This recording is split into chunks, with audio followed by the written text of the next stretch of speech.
What up, world? It's your boy Chuck Wick Ill, aka Challz Brown, back again for another Talking Facts. But first, I want to ask you, are you good? If you're good, hit the like button, hit that subscribe button, hit that notification button so you can get notified on all the upcoming episodes. All right, man. R.I.P. to Donda, man. She probably rolling over in her grave the way her son been acting crazy lately.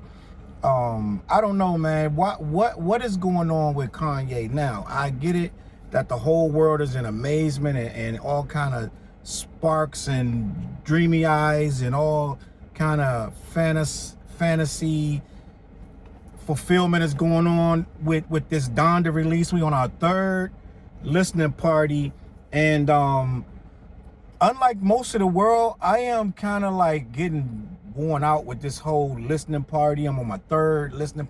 It's great for publicity and this and that, but at some point, like, you're changing up the songs and you're changing up the music and you're doing all these theatrics, which is whatever, right? They said Kanye made about $12 million off these 3 listening parties. I'm gonna say this, and this is the realest stuff I could ever say. If I was a fan of Ye like I used to be, I would be literally upset, because the simple fact is you playing with people's emotions. You really putting out a bunch of demos and charging people to come hear it, because then you're changing it, right? So long story short, Ye did the third quote-unquote release party or listening party at some stadium somewhere in West Bubble, wherever, right? In good old USA. And he's playing these songs from the album. He's changing them as usual. I guess he figured out, I could get people to pay to hear me demo these songs. And I can get people to get feedback for these songs and then change it and do another quote-unquote listening party. This is my thing. Back in my day, a listening party was a listening party. You listen to the album, and then the album came out. You don't listen to the album, and the third time it's different again. It's changed again. That's a demo session, bro. Like, my whole thing with, I get it, and I get the world is changing and people are doing things artistically different. But in my opinion, right, that's like a painter showing you a painting, and every time he adds something different. And like, come and look at the painting, I made it. And then next time you go see it, he changed the color of the daggone balloons, or he changed the kite in the sky. He made he put a sun up there. Like, I don't understand why we as consumers, right? And I get it, the world is goofy, right? It's a goofy world, an internet world. Everything is done for virtual attention and to go viral and blah blah blah. Kanye set himself on fire, and Kim Kardashian came out in a wedding dress. He had Marilyn Manson there for whatever reason, and he took Jay-Z off of a song that everybody has already heard in two different sessions. He took Jay-Z off and put DaBaby on. At this point, bro, you should feel disrespected. Everybody's pissed off that he took Jay-Z off. That shouldn't be the only thing you should be pissed off about. He's giving full-on concerts. He put his childhood home up, built a whole replica of it, burnt it down, and put himself on fire, which is all great theatrics. And then them songs that he did might be different when if the album ever dropped. He don't even gotta drop an album. Do you fools realize this? Kanye can do this for another year. And you guys would just keep going there, watching the show. He can do anything for 6 months and change this, change that, add this, drop that, make a new song. He could do this for 6 months. Now, the original, when Kanye first came out with College Dropout, right? There was a leaked mixtape with a bunch of the music that ended up on College Dropout, and some of the music didn't, and some of the versions were different. So this has always been a thing. But that didn't happen because he wanted that to happen. That happened because it happened that a leak ended up getting out there. Maybe he did do it, who knows? But at the end of the day, once College Dropout came out, that was it. Whatever happened to the days of waiting for an album, right, to drop on a date, and it actually dropped on that date, and it's superb, or it's, whatever it is done. We're at a point where a man is literally mixing down and remixing stuff in front of your eyes. to see what you know what I'm saying? And it's like you're on your third listening party. Like at some point, this is not healthy. Why are you taking Jay-Z off? The only real verse that anybody cares about. Let's be honest, bro. Let's be honest. And you gotta, you and him gotta touch it. Now, again, it could be a publicity stunt where you just did it for the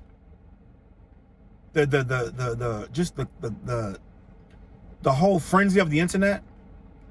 But let's say for shits and giggles, he really took Jay off and put Dababy on. Y'all relationship is already touch and go.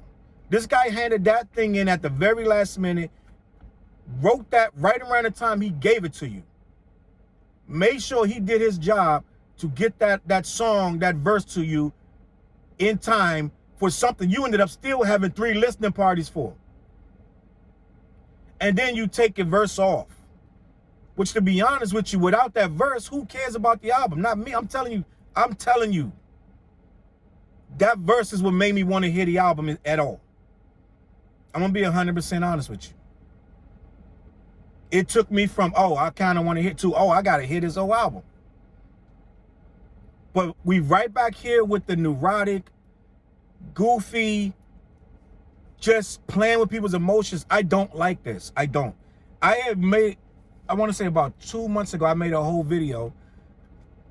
It wasn't about forgiving Kanye, but in the beginning of the video, I said I forgive Kanye for all the nonsense, all the Trump stuff, all the disrespecting stuff to Beyonce and Jay-Z and black people chose to be slaves, all the disrespectful stuff that Ye had actually said, right? I forgave him. So here we are, back again with something ridiculous, right? Why would you take off Jay-Z? Why would you take Jay-Z off and put Dababy of all people, right?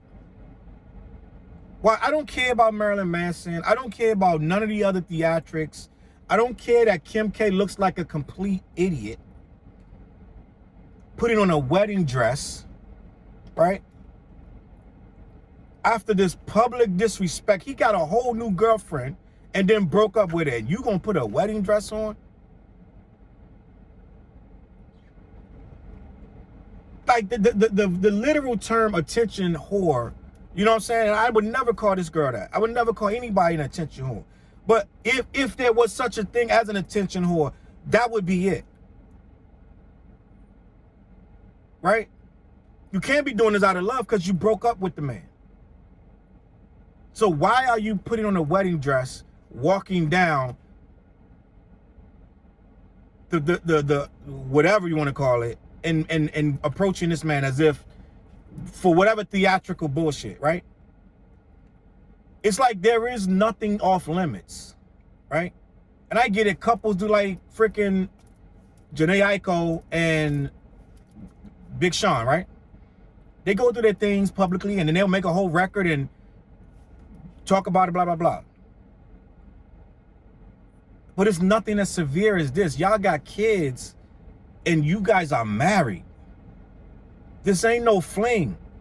You just went through a very public divorce and he got a whole new girlfriend. Why are you in here? Why are you here? Like it's all a show, and it's getting to be, it's great for people who want a show like this. Right? It's great, it's amazing, but to me, a guy who holds this hip hop in high regards, and I think you're playing with it at this point. You're doing another release album listening party for an album that may not even sound like this again. And then you're taking Jay off, who is a real, we care about Jay versus more than yours. I don't care what nobody says. I don't care what nobody says. We care about Jay versus more than yours. And if somebody got an issue with that, let me know, because I don't believe there's a person on this earth that's going to care about Kanye West verses that's written by 7, 8 different people over Jay-Z's verse, who wrote it in his head and spit it out in 1 or 2 takes. Right? I don't know of anybody that's going to even come close to say the two compare to each other. I care about this art form. And when you keep constantly putting out unfinished product, did it with the Life of Pablo, put it out, then change stuff, change that, then change. It's a year later, we're still fixing and retouching up Life of Pablo, right? Every time we get a release date, it gets moved back, which has become a thing, and it's always changing and evolving. And I get it if that's your shtick, but I have a right to speak on it. It's getting really goofy. I don't know about nobody else, but I don't like it. I'm getting tired of this. Is it gonna drop? Like, I don't even listen to that. People up at midnight waiting on it to drop. You have to be a really out of touch person if you're sitting up at midnight thinking you're gonna see Donda because he said it's gonna be there. You know how many releases they fumbled at this so-called label? Remember when you was looking for Tiana Taylor's album? Remember that? Fumbled it. Because of what? Sample clearance. You still having issues with sample clearance? In this day and age, I am sick of the genius. A genius to me would be making this stuff immaculate. And all the stuff he's doing, he could do that as a tour for an immaculate piece of work. Donda could have came out 2 months ago, and he could be doing these theatrics at the shows for the album, for the songs that everybody has grown to know and love. But instead, he's still tinkering with it and moving verses and this and that. You could probably still get on Donda right now. You that's watching this, you could probably go get on Donda right now. Get a hot 16 together. You could probably make the final cut. Right? I'm not a big fan of sitting around waiting on Donda. I've heard that the music and sonically it's supposed to be a quote unquote classic. This is some of his best work ever, right? Which kind of puckered my ears up. Oh wow, that'd be nice to hear. But at the end of the day, I wasn't going to hold my breath that it was coming out anytime soon. What was the first release date? I think it was back in like July or something. Something like that. People looking for, where's Donda? Oh, you thought it was coming out? You gotta be joking. So my whole thing is, if we're going to get this album, now he set it up where people can be like, oh, well, the version 221 was the best version. I don't know. So now he got it where it can be debatable, because a lot of people say when College Dropout dropped that the mixtape was better. Had he used the mixtape version, it would have been even better. The album version was okay, but the mixtape, oh my God. So it's this folklore of this mixtape version with some of these unfinished demos and all this stuff that's better than what we actually got in the stores. So now you can always default to, well, if he would have put out the mixtape version, it would have been better than this, right? So now, even if this joint ain't where it should be, it's going to be now where you got these mysterious floating songs out there. So now they can defend it and be like, well, oh, this song and that song would have been awesome, right? It's goofy. No one has to play these games but Kanye. How many versions of 444 did you get? And I'll give it to you. He put 2 bonus tracks on later, but that's bonus tracks. The album didn't change. How many verses got taken off, put on 444, and the beat was changed, and the lyrics and the singing was switched around, and the hook was... How much of that did you get? It's uncertainty, and at some point, it's neurotic. And I like my hip hop to be concise, and I like it to be well thought out. If Kendrick comes out and does 4 release listening parties, and then I'll eat my words, right? I will eat my words. I'll make a video giving myself donkey of the day. Because I'm going to go on a limb and say Kendrick is not going to do 3 release parties, switching up this and that. Put it out. Stand on it. Stand on it. Don't hide behind, I'm a genius and I'm going to tinker with this until I get it right. Then don't put nothing out. It's goofy. It's disrespectful to artists who sit there and get their stuff together and then release it. No one does it like this for a reason.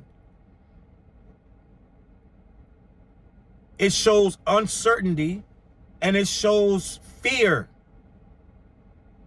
in your craft. You are scared. You are scared. You're all over the place. You with the girl, you're not with the girl, you got a girlfriend, you back over here. All over the place.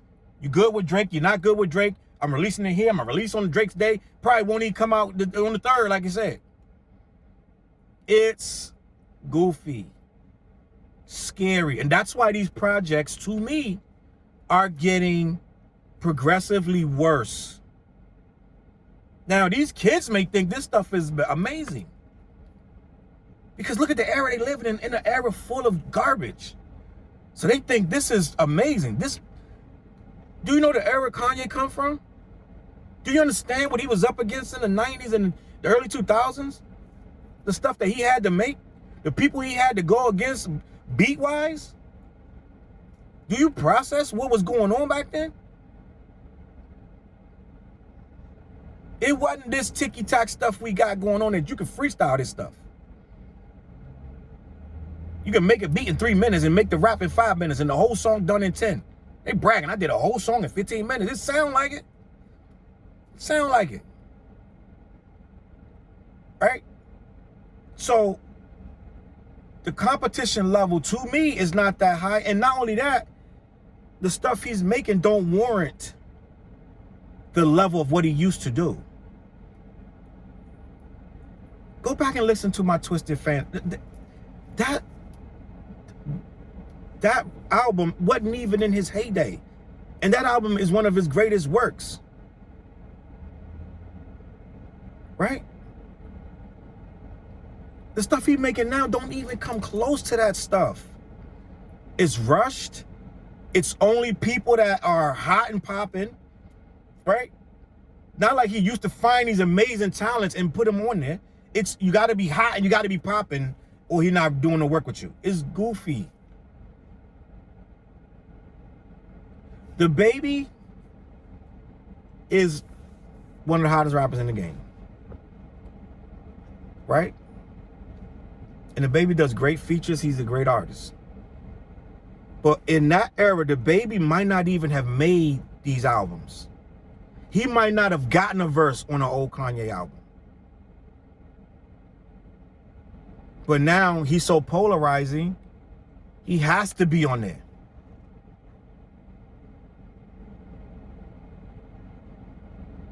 Right? He has to be on there.